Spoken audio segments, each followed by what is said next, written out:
भैया हमारा सौभाग्य जागा, भगवान की बड़ी महती कृपा हुई, राम जी ने बड़ी अनुकंपा करी, ब्रह्म सरोवर तीर्थ के सामने उस भूमि पर हमें आने का पहली बार इस प्रदेश में कथा करने का सौभाग्य प्राप्त हो रहा है, जिसका नाम ही है हरियाणा है।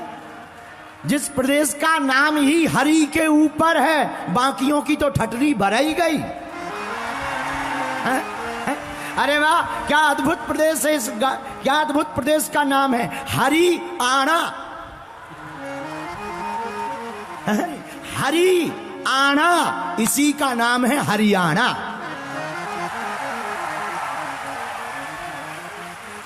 हमारे घर आना, इनके घर आना, सबके घर आना, हरियाणा। बोलो जय सिया राम। तो भैया हमारा सौभाग्य जागा, राम जी की कृपा हुई, बागेश्वर बालाजी का आशीर्वाद मिला। अचानक श्री तारा बाबा कुटिया के एक हमारे बड़े ही प्रिय श्री बिंदल जी लगातार पीछे लगे थे, 2 दिन का दे दो, 5 दिन का दे दो, 7 दिन का दे दो। बड़ी मुश्किल से हमारे पास, अभी हम 3 दिन से सोए नहीं हैं। लगातार धाम पर बहुत भीड़ थी। कल लगभग शनिवार को 2.5 लाख लोग बागेश्वर धाम पर दर्शन करने पहुंचे थे। अगर इनके पास में टीवी पे होगा तो तुम देखना कल का नजारा श्री बालाजी के चरणों में। भैया लाखों लोग रोते हुए आते हैं, उस दरबार से हंसते हुए जाते हैं। ऊर्जा संचय समागम महायज्ञ चल रही थी, लेकिन हमने वचन दे दिया था कि हम कुरुक्षेत्र आएंगे। ये वो भूमि है जहां विश्व का सबसे बड़ा धर्म युद्ध हुआ है। ये कोई साधारण भूमि नहीं भैया, ये वो भूमि है, यहां पर सबसे ज्यादा समय तक किसी ने अगर कथा गाई है तो श्रीमद् भगवत गीता के रूप में भगवान कृष्ण ने यहां गाई है। ये कोई साधारण भूमि नहीं भैया, वह भगवान श्री कृष्ण जो बचपन काल में बंसी बजा करके गीत गाते थे, उन्हीं भगवान श्री कृष्ण ने प्रौढ़ावस्था के अंतर्गत कुरुक्षेत्र की इसी भूमि पर खड़े होकर के श्रीमद् भगवत जैसी गीता भी गाई है। ये कोई साधारण भूमि नहीं भैया, अद्भुत भूमि है कुरुक्षेत्र। क्यों मेरे पागलों, दुनिया के जितने मजहब हैं, हम किसी का नाम नहीं लेंगे लेकिन तुम्हें समझने में आसानी कर देंगे। दुनिया के जितने मजहब हैं उनके भगवानों ने कहा, किसी ने कहा मैं भगवान का बेटा हूं, किसी मजहब के भगवान ने कहा मैं भगवान का संदेशवाहक हूं, लेकिन केवल अपने परमात्मा श्री कृष्ण ने कुरुक्षेत्र की इसी भूमि पर ललकार कर कहा, अर्जुन मैं ही ब्रह्म हूं।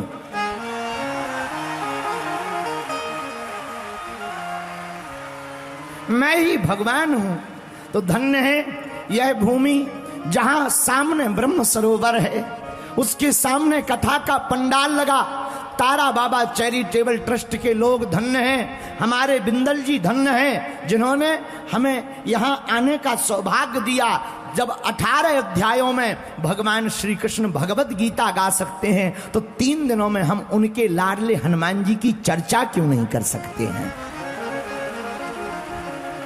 बोलो जय सिया राम। जय सिया राम। जय सिया राम। तो बहुत ही सौभाग्य जागा और हम पहली बार हरियाणा प्रदेश में भी शायद पहले एक बार आए थे सिरसा के पास, उसके बाद यह व्यापक रूप से कथा करने का सौभाग्य पहली बार ही हमें मिला है। ये ठाकुर जी की कृपा है, उसी भूमि पर हमें कथा करने का सौभाग्य मिला। कल इसी पंडाल में दिव्य दरबार लगाया जाएगा। लेकिन गर्मी इतनी ज्यादा है कि हमारे जैसा आदमी तो सूख कर छुहारा हो जाएगा। हाँ, बड़ी भयंकर गर्मी है हरियाणा में भी। तो आयोजकों को कहेंगे कि भाई कुछ कूलर लगवाओ। हाँ, तो कल 1 बजे से दरबार करें कि 2 बजे से? ठीक है, 1 बजे से 3 बजे तक दरबार और 4 बजे से 6:30 बजे तक कथा। बोलो जय सिया राम, जोर से बोलो। इस प्रकार पावन तीर्थ कुरुक्षेत्र की इस धरती पर 3 दिवसीय श्री हनुमान जी की भगवत चर्चा करने के लिए हम लोग विराजमान भय हैं। हम श्री हनुमान जी के चरणों को प्रणाम करते हुए एक चौपाई के ऊपर हनुमान जी की कृपा से, गुरुदेव के प्रसाद से 3 दिन की कथा, 3 दिन तक कथा एक ही चौपाई पर गाएंगे। यहाँ आते आते हमें एक चौपाई याद आई है जो हनुमान चालीसा की है, उसी चौपाई पर कथा सुनाएंगे। आइए हम भी गाएं, तुम भी इस चौपाई को गाओ। हनुमान जी महाराज के लिए क्या लिखा चौपाई में? आहा हा, हनुमान चालीसा में कली कुलशेखर पावन अवतार तुलसीदास जी ने लिखा, अष्ट सिद्धि नव निधि के दाता,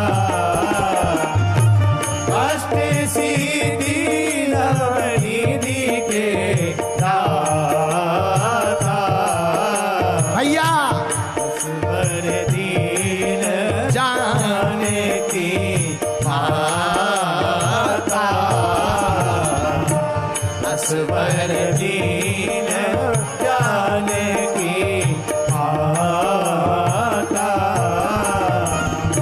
अष्ट सिद्धि नव, अष्ट सिद्धि नव निधि के दाता, असवर दीन जाने की माता। हाँ, श्री राम जय राम, जय जय राम, श्री राम जय राम, जय जय राम। श्री हनुमान जी महाराज अष्ट सिद्धि 9 निधियों के दाता हैं। बस इसी चौपाई के ऊपर हम लोग 3 दिन तक कथा सुनेंगे। हम लोगों ने चौपाई बहुत गाई पर चौपाई की महिमा न समझ पाई। और याद रखना, कथा का महत्व तभी है, देखो तुम्हारे बगल में कोई प्रधानमंत्री बैठा हो और तुम्हें पता ना हो कि ये प्रधानमंत्री है, लेकिन जब तक कोई आए और प्रधानमंत्री जी, दिमाग खराब हो जाएगा कि हम तो बड़े पागल रहे, ये तो 3 घंटा से बैठे रहे, हम फोटो तक ना खींच पाए। फिर आदमी बड़ा हैरान। एक बार हमारे साथ घटना घटी, हम ट्रेन पे चले जा रहे थे तो नीचे एक सज्जन बैठे थे। थोड़ा सा हमारी आदत है, दाढ़ी बाड़ी बढ़ गई होगी, नहीं छील पाए होंगे, तो ऐसी कथा करके फटे पुराने से कपड़े, कंबल की जगह उस दिन हमने एक शॉल लपेट लिया। ठंडियों का दिन, ट्रेन पे बैठे, एक सज्जन नीचे की लोअर पर बैठे हुए थे। हमने कहा आप अगर बुरा ना माने तो हमें नीचे की दे दो, आप हमारी ऊपर वाली सीट ले लो, सामान है हमारे पास। अरे बोले अपनी अपनी लो, हमने जानबूझकर करवाई है। हमने कहा बड़ी विचित्र बात है भैया, जानबूझकर करवाई है, अब कोई बात नहीं। हम ऊपर जाकर बैठ गए, अपना भोजन वोजन करने लगे। तब तक ट्रेन चली और हमने देखा कि वो आदमी बैठा है जहां हमें उतरना था, वो बीच में ही रास्ता व स्टेशन पड़ता था। जैसे ही हम उतरने पहुंचे, सोई उस जगह के सेवादार आए हमें लेने, और उन्होंने बाहरी आवाज लगाई, बागेश्वर धाम बाबा की जय। तो जो नीचे बैठे थे वो बोले, क्या भैया बागेश्वर धाम बाबा कहाँ है, कहाँ है? हमने कहा ये है, ये है। जब उन्हें बोली आप तो गुरुजी ऊपर पड़े रहे। अरे हम कहा हमने तो कही थी कि नीचे वाली दे दो, पसीना पसीना हो गया। ट्रेन जाने लगी पर वो तो रोवे। अब हमने कहा अब पछताए का हुई जब चिड़िया चुग गई। भैया अब तो सीताराम हैं, अब तुम जाओ, तुम्हारी ट्रेन जा रही, फिर कभी हम आएंगे सो मिलेंगे। पर भैया इस घटना से ये सीखने को मिलता है कि अगर हम पहचान ना पाए तो कीमती वस्तु का भी मोल नहीं समझ पाते। उसी प्रकार हनुमान चालीसा की ये चौपाई बोलने में सरल है बड़ी अद्भुत। इसकी महिमा अगर जान ली जाएगी तो बोलने में और कहने में और आनंद आ जाएगा। बोलो सीताराम, जोर से बोलो। इसलिए एक बात और, बुरा ना मानना, आज का सूत्र नोट कर लो। कुरुक्षेत्र के पागलो, तबीयत पूछने वाला ढूंढो। अगर तुम्हें खोजना ही है कोई अपना तो उसे अपना मानना जो तुम्हारी तबीयत पूछे। वसीयत और हैसियत पूछने वाले तो लाखों होते हैं।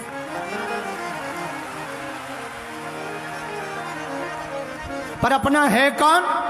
हमारी नजर में तो एक ही कलयुग में अपने हैं। अष्ट सिद्धि नव निधि के दाता, अष्ट सिद्धि निधि के दाता, अष्ट सिद्धि नव निधि के दाता, अष्ट सिद्धि निधि के दाता, अष्ट सिद्धि नव निधि के दाता, अष्ट सिद्धि निधि के दाता, असबर दीन जानकी माता, असबर दीन जानकी माता। हनुमान जी के पास 8 सिद्धियां कौन कौन? अरिमा, महिमा, लघिमा, गरिमा, प्रणत, आकाम, ईसुत, वसुत। 8 सिद्धियां कौन कौन सी हैं? अरिमा, महिमा, लघिमा, गरिमा, प्रणत, आकाम, ईसुत और वसत। यह 8 सिद्धियां हनुमान जी के पास हैं। इसी कारण से हनुमान जी महाराज से कोई जीत नहीं सकता, क्योंकि हनुमान जी महाराज के पास 8 सिद्धियां हैं नहीं, उसके माई बाप हैं, दाता हैं। ऐसा वरदान माता जानकी जी ने दिया है। कुरुक्षेत्र के पागलों, दूसरा सूत्र नोट करो, आज का काम आएगा। जो अपने मन की और तन की शुद्धि करेगा उसी को सिद्धि प्राप्त होगी। जो मन की शुद्धि करेगा उसे सिद्धि प्राप्त होगी, जिसे सिद्धि प्राप्त होगी उसे प्रसिद्धि प्राप्त होगी। लेकिन भैया मन की शुद्धि से सिद्धि, सिद्धि से प्रसिद्धि, प्रसिद्धि से प्रबुद्धि अगर आपको प्राप्त करनी है, हमारी नजर में एक ही बात है, अपने मन को निर्मल करिए। कैसा? जिस प्रकार कांच को साफ करने पर ट्रांसपेरेंसी दिखाई पड़ने लगता है, जिस प्रकार कपड़ा साफ करने पर एकदम चमकदार दिखाई पड़ने लगता है, जिस प्रकार चश्मा साफ करने पर संसार स्पष्ट दिखाई देता है, वैसे ही हमें अपने मन को एकदम स्पष्ट, सात्विक, शुद्धमय रखना चाहिए। जो इस प्रकार रखता है वही हनुमान जी की सिद्धि को प्राप्त करता है। अब तुम 6 दिन पियो पौवा,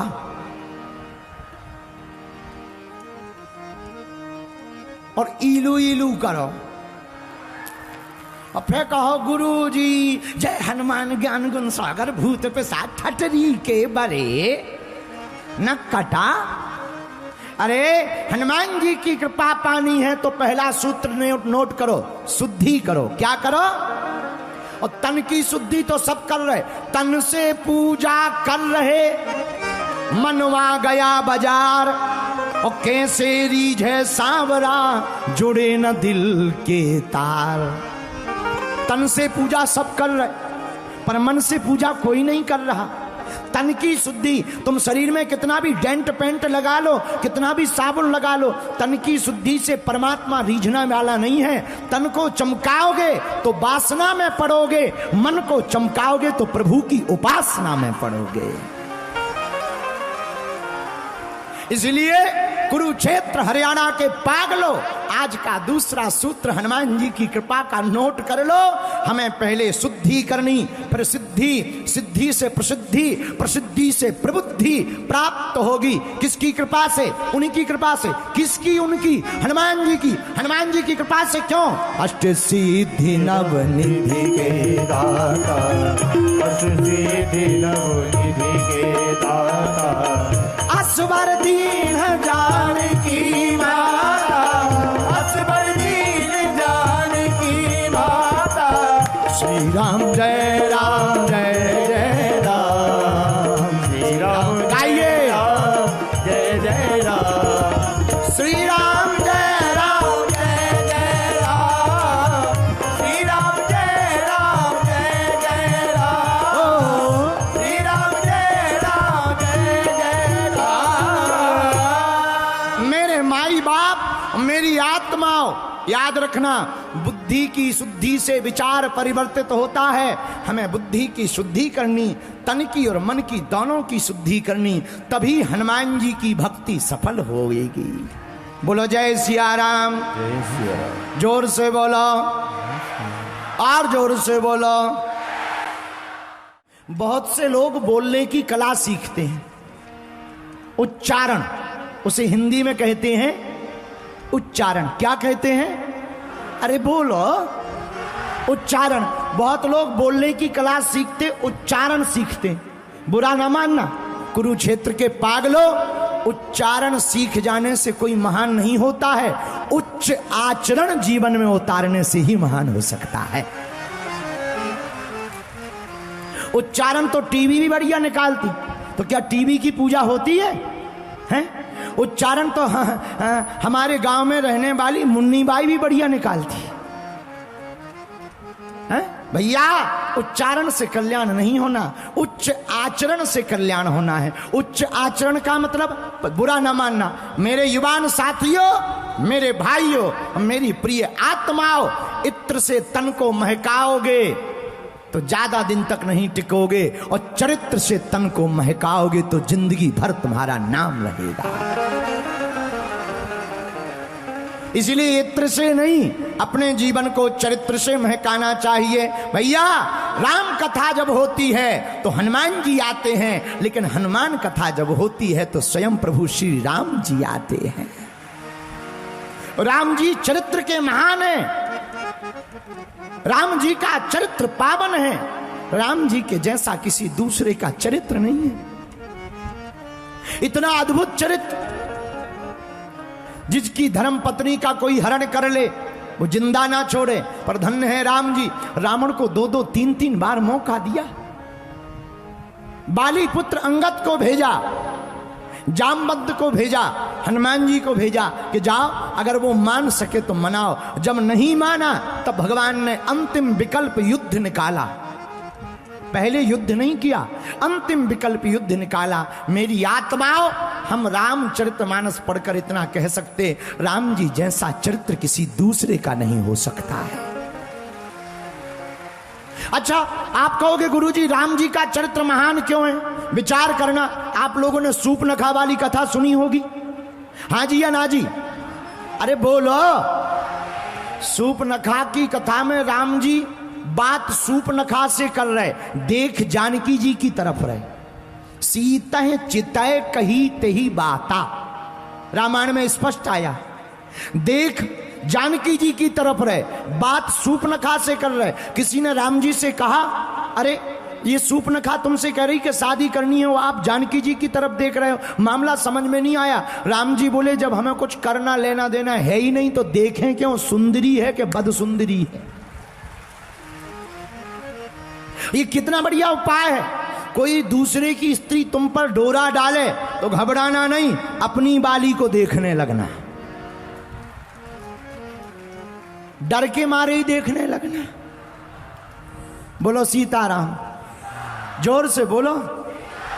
ऐसा आचरण और ऐसा चरित्र रघुनाथ जी का ही हो सकता है। इसीलिए भैया रघुनाथ जी का चरित्र बड़ा पावन है। इसीलिए हमने आज की कथा का सूत्र निकाला है, पहले शुद्धि बाद में सिद्धि, सिद्धि से होगी प्रसिद्धि, प्रसिद्धि से होगी प्रबुद्धि। इसे पाने के लिए आपको मन की शुद्धि जरूरी है, क्योंकि सुंदरकांड में हनुमान जी महाराज ने भी एक जगह कहा, निर्मल मन जन सो मोहि पावा, मोहि कपट छल छिद्र नवा, निर्मल मन जन सो मोहि पावा, मोहि कपट छल। दोनों हाथ उठाकर गाओ ना। हाँ, निर्मल मन जन सो मोहि पावा, मोहि कपट छल छिद्र नवा, निर्मल मन जन सो मोहि पावा, मोहि कपट छल छिद्र नवा। श्री राम जय राम, जय जय राम, श्री राम जय राम, जय जय राम, हाँ, श्री राम जय राम, जय जय राम, बोलो श्री राम जय राम, जय जय राम, श्री राम जय राम, जय जय राम, श्री राम जय राम, जय जय राम, श्री राम जय राम, जय जय राम।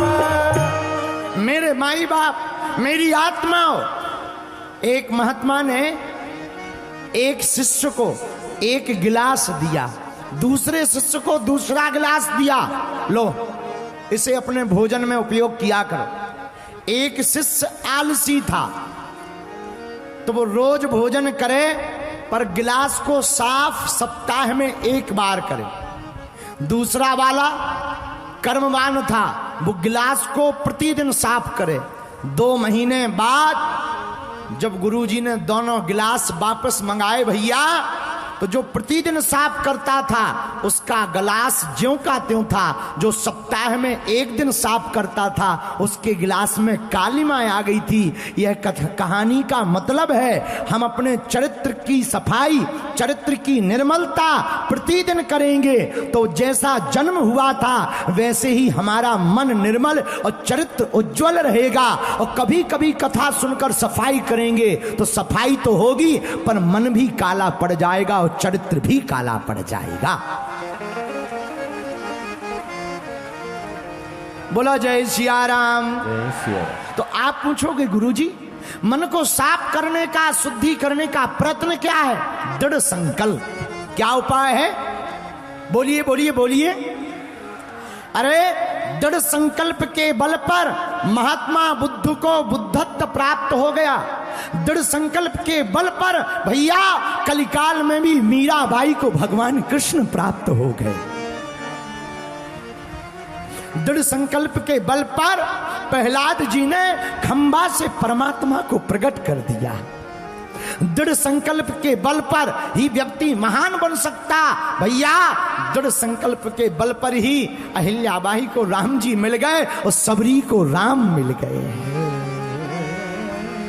दृढ़ संकल्प के बल पर जो इंसान संकल्पवान होगा, जिसका दृढ़ संकल्प होगा, मेरे पागलों, मेरी आत्माओं, उसे प्राप्त करने के लिए कहीं भागना नहीं पड़ेगा। वो अपने संकल्प पर अडिग होगा तो भगवान को मिलना ही पड़ेगा। महात्मा बुद्ध को जब 6 साल तक ज्ञान की प्राप्ति नहीं हुई, महात्मा बने हुए, तब एक रात महात्मा बुद्ध कहते हैं कि हमने प्रण कर लिया, अब तो तभी उठेंगे जब ज्ञान की प्राप्ति हो जाएगी। और पेड़ के नीचे बैठ गए। महात्मा बुद्ध कहते, भैया जब हम इस संकल्प के साथ बैठ गए कि अब तो तब उठेंगे जब ज्ञान की प्राप्ति होगी, और उसी रात को मध्य रात्रि के ठीक बाद हमारे साथ घटना घट गई और हमें ज्ञान की प्राप्ति हो गई। भैया, दृढ़ संकल्प ही इंसान को महान बना सकता। कठोर संकल्प ही, जितने युवान भाई बहन बैठे, माताएं विराजमान है, पुरुष विराजमान, कुरुक्षेत्र के पागलों, अगर तुम्हारा संकल्प दृढ़ होगा तो भगवान को आना ही पड़ेगा। भगवान को कृपा करनी ही पड़ेगी। किसी और की बात क्या बताएं, हम अपनी जिंदगी का ही वाकया बताते हैं। बचपन काल में हमारे साथ एक घटना घटी थी। हमारी स्थिति तो ठीक नहीं थी। हमारे पड़ोस के अंकल जी ने टीवी खरीदी। हम बच्चे ही थे, टूटा फूटा मकान था, उसी में माताजी, हम, पिताजी, हमसे छोटी बहन और भाई रहते थे। बिल्कुल सत्य घटना बता रहे हैं अपनी जिंदगी की। तो जब पड़ोस के अंकल जी ने टीवी खरीदी भैया, तो हम बच्चे ही थे, छोटे थे, रहे होंगे 6-7 साल के। रोज हम टीवी देखने जाते थे, क्योंकि उतनी गांव में टीवी हुआ नहीं करती थी, और हमारे घर में तो लाइट भी नहीं होती थी। दीपक के नीचे बैठ कर के रामचरितमानस पढ़ते थे। मिट्टी के तेल की डिब्बी बनती थी, कैरोसिन तेल की, उसी को जला करके हम लोग भोजन करते थे, वो भी कभी कभी। जब पड़ोस के अंकल जी ने टीवी खरीदी, हम जाने लगे, तो 1-2 महीना तो सामान्य रहा। 2 महीना बाद उन्होंने हमें देख करके टीवी बंद कर दी, और हम जैसे ही बाहर निकले तो फिर चालू कर दी। हमारे मन को बड़ा दुख लगा। बाहर अंधेरा था, रोना आ गया, लेकिन हमने उनको कुछ नहीं कहा कि आज से तुम्हारे घर नहीं आएंगे, तुम्हारे दरवाजे पर नहीं आएंगे, या तुम्हारी टीवी तुम्हें बड़ा घमंड आ गया, अभिमान आ गया, ऐसा कुछ नहीं कहा। मन ही मन में आंसू खूब फूट पड़े। घर वापस आए, सामने ही मकान था। वापस आए तो माँ ने कहा, माँ हमको घर पर बचपन में धीरू कहती थी। हमारा बेटा धीरू, आज तुम जल्दी आ गए। हमने कहा हाँ माँ, आज कार्यक्रम ठीक नहीं आ रहा था, सीरियल ठीक नहीं आ रहा। माँ को लगा होगी कोई बात। हमारा जो पुराना मकान अभी भी है, उसी मकान के पीछे एक नाला है। हमें इतना रोना आया, हम व्यासपीठ पर सत्य बता रहे हैं कि हम नाले के किनारे बैठ गए और खूब रोए। घर पर रोते तो माँ पूछ लेती, रोते रहे, लेकिन हमने वही किनारे पर बैठे बैठे प्रण लिया कि अब आज के बाद धीरेन्द्र कृष्ण शास्त्री जी, हम टीवी तब देखेंगे जब अपने पिताजी की टीवी खरीद लेंगे। वापस आए, सो गए। बात आई गई हो गई, लेकिन हमने संकल्प ले लिया। किसी के भी घर में जाते थे, गांव के ब्राह्मण थे, तो कर्म कांड करने जाते थे, पूजा करने, सत्यनारायण की कथा करने, किसी का गृह प्रवेश करवाने, कभी अनुष्ठान करने घर घर जाते थे, बच्चे ही थे। तो जब गांव वाले बुलाते थे, तो जिस मकान के कमरे में टीवी लगी हो, हम उसमें बैठा नहीं करते थे, क्योंकि हमारा प्रण था। उस समय में नई नई वॉल्वो बस चली थी, हम उस पर बैठते नहीं थे, यात्रा कैंसिल कर देते थे। क्यों? क्योंकि हमारा प्रण था कि टीवी देखेंगे तो अपने ही पिताजी की देखेंगे। और भैया सत्य बता रहे, 1.5 साल लगा हमें, लेकिन 1-1, 5-5, 10-10 रुपया जोड़कर हमने 3800 रुपया जोड़े, और 3800 रुपये जोड़कर सेकेंड हैंड मैक्स कंपनी की एक ब्लैक एंड व्हाइट टीवी खरीदी। घर लाए, मकान में रखने की जगह नहीं, सो दरवाजे पर रखी। एक टेबल खरीदी, टेबल पर टीवी रखी, उसके ऊपर रिसीवर रखा, 1 किलो लड्डू ले गए। लाइट थी नहीं, डोरी लेकर के पड़ोस के चाचा जी के घर से डोरी लगाई, टीवी चलाई, और बढ़िया नीचे आसन बिछाकर टीवी देखने लगे। तो भगवान की बड़ी कृपा, उस वक्त हमारे पास सिद्धि भी नहीं थी भैया। जो अंकल जी ने हमें भगाया था, उनकी टीवी फूक गई। उनकी टीवी फूक गई सो वो अपने पास आए और हमको नाराज होके बोले क्यों इतना बर्बाद कर दिया 3800 रुपया है, शर्म नहीं आती है? ये कहीं लग जाता, मकान में लग जाता, कपड़े ले लेते, अच्छा रहता। हमने धीरे से कहा अंकल जी थैंक यू। उन्हें समझ में नहीं आया कि थैंक यू क्यों बोल रहे। हमने एक लड्डू छुपा के रखा था उनके लिए, हमने लड्डू दिया। बोले ये क्या है? हमका प्रसाद है टीवी की खुशी का। उन्होंने कहा कि आखिर मामला क्या? हमने नहीं बताया कि आपने उस दिन भगा दिया था इसलिए ली नहीं। जब वो हमारे बगल में बैठ गए और टीवी देखने लगे और रिसीवर था, फ्री चैनल आते थे तो उस पर आध्यात्मिक चैनल भी आते थे। उसी दिन बैठे बैठे हमने दूसरा संकल्प लिया, धीरेन्द्र जी अब तब तक शांत नहीं बैठेंगे जब तक अंकल जी को हम टीवी पर नहीं दिख जाएंगे। और ये बात विनोद की नहीं, हनुमान जी की कृपा की कह रहे भैया हम तो अनपढ़ गवार हैं, हम तो पढ़े लिखे नहीं हैं, हमारी सामर्थ्यता नहीं है, हम तो बहुत ही मूर्ख आदमी हैं, हम तो साधारण परिवार से आए हुए हैं भैया, हमारी तो कोई शक्ति भक्ति नहीं है। हनुमान जी की कृपा का प्रसाद बता रहे, जिन चाचा जी ने हमें टीवी देखने से भगाया था, ये गुरुदेव के चरणों की कृपा है कि वे रोज हमारा प्रतिदिन प्रवचन टीवी पर देख रहे हैं। हम हाथ जोड़कर इस घटना को इसलिए नहीं बता रहे कि हम आपको अपनी आप बीती बताना चाह रहे, नहीं। कुरुक्षेत्र के पागलों, तुम हमारे परिवार के सदस्य हो और जितने भी युवान बच्चे, पढ़ने वाले बच्चे, पढ़ने वाली बेटियां बहनें विराजमान है, तुम इतनी मेहनत करो, इतनी मेहनत करो कि किसी कोने में तुम्हारे माँ बाप खड़े हो जावे तो लोग कहें ये फलाने बेटे का बाप खड़ा हुआ। दुनिया में असंभव कुछ भी नहीं, असंभव कुछ भी नहीं है, संभव सब कुछ है। अगर दृढ़ संकल्प बहन बनोगे, संकल्प कठोर लोगे तो तुम्हें भी कृपा मिल जाएगी। और कुरुक्षेत्र के पागलों, तुम आज ही कथा में अपनी बुरी आदतों को छोड़ने का कठोर संकल्प ले लो।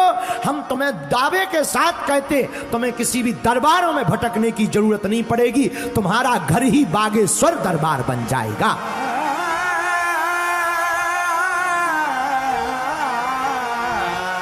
तुम्हारी हनुमान जी की भक्ति, मेरे पागलों, तुम्हें फिर किसी धीरेन्द्र कृष्ण शास्त्री के पास पहुंचने की, जाने की आवश्यकता नहीं पड़ेगी। तुम स्वयं और तुम्हारे घर में स्वयं बागेश्वर बालाजी और सन्यासी बाबा हो जाएंगे।